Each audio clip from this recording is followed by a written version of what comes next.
down to pretty much the very last possession to decide a victor here tonight.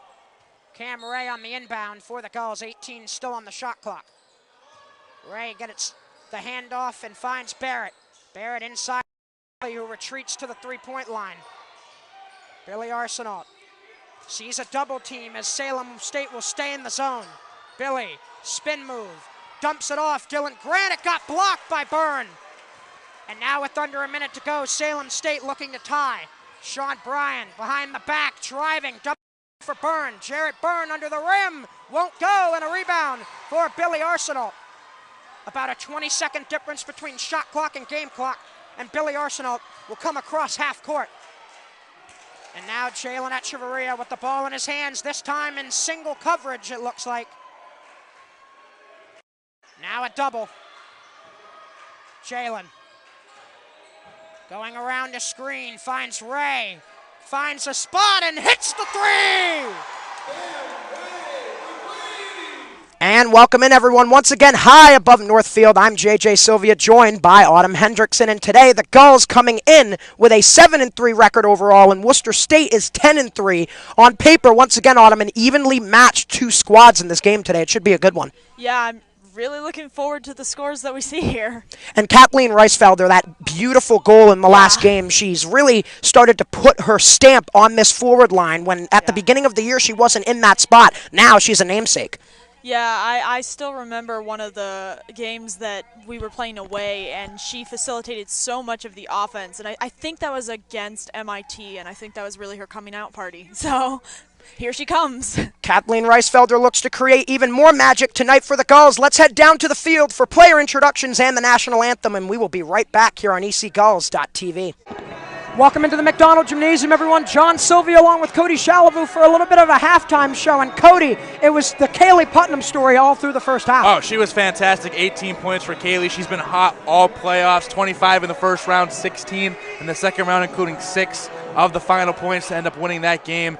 She's been absolutely phenomenal. Putnam is going to be a cornerstone for the Gulls going into the second half, but Michaela Rogers on the defensive end has been just as stout. Yeah, defensively, Michaela Rogers has been great, moving her feet well, and we said that about multiple players on the Endicott team. They move their feet well so much defensively, it forces the offensive players to be a little uncomfortable and move the ball around, whether it be travels, bad passes, bad shots.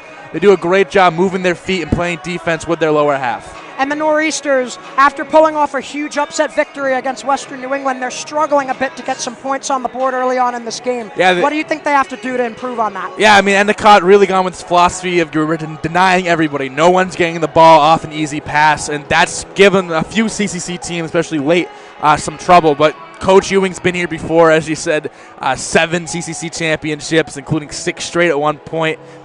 Before last year, they had 6 straight.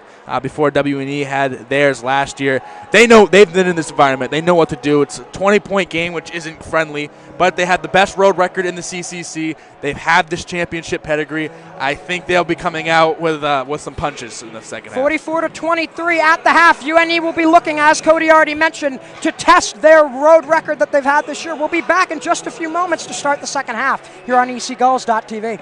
Yeah. Both these squads are pretty familiar with each other despite the youth of this Endicott squad. A lot of these players that are formidable for them have seen these UNE players before and this UNE game plan before. And UNE, a lot like Endicott in the sense that they have an experienced head coach at the helm, Danielle Collins, 9 seasons with the Nor'easters and a couple of championships under her belt. So a formidable program going against another formidable program today here at Northfield.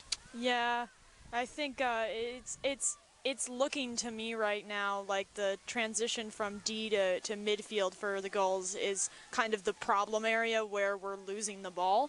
So I think if we can tighten up on that, which we have plenty of time to do, we'll be okay. The last time these two teams met here at Northfield, it was one of the greatest games in Endicott field hockey history, a 3-2 victory for the Gulls in the 2019 CCC Championship. And talk about a playoff environment. You should have seen the crowd that day, Autumn. It was sensational, and it really helped to make for that added, tension to the moment. And, that late goal by Addie Williams to win it for the Gulls. At that point, I was only a second-year broadcaster, had one of my few voice cracks after that Williams goal. I'm pretty sure I wasn't able to talk correctly for a few days afterwards, and that really is what this Endicott team does to you. It's a team with a lot of success and a lot of star power, but they're in a lot of these tight games late in the year because of the competition they face, and it makes for some really great action overall. Endicott will now regroup with Giroux. Giroux for Manukian, and now a pass forward trying to get the tip from Schrawn, and it's moved into the Endicott offensive end, moved in front, and nobody able to really get a stick on it. Up top, Manukian, the shot, he scores! Eric Manukian from the point, snipes it low blocker side. I'm not sure if it got tipped, but the Gulls take the lead with 4:36 to go in the second period. Second down here for the Panthers. Heim fakes the handoff, looking to throw. Heim down the sideline once again. It's Sullivan, and he will walk into the end zone for a Beverly touchdown. And that wheel route for Andre Sullivan out of the backfield has worked twice today against the Marblehead defense.